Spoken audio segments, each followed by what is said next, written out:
کھیل کے میدان سے آئی سی سی ورلڈ کپ کے وارم اپ میچ میں نیوزی لینڈ نے پاکستان کو 5 وکٹوں سے شکست دے دی۔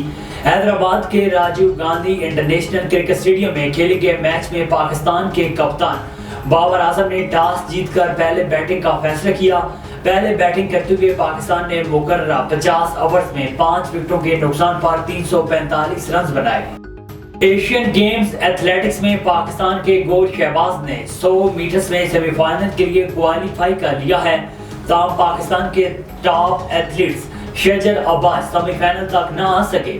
ایشین گیمز کے ایتھلیٹکس مقابلے میں 100 میٹرز کی دوسری دوڑ میں پاکستان کے گول شہباز 10.56 کی ٹائمنگ کے ساتھ چوتھی پوزیشن پر رہے۔ یہ سیزن میں گول شہباز کی بہترین ٹائمنگ ہے، جس کے ساتھ انہوں نے سیمی فائنل تک رسائی حاصل کی ہے۔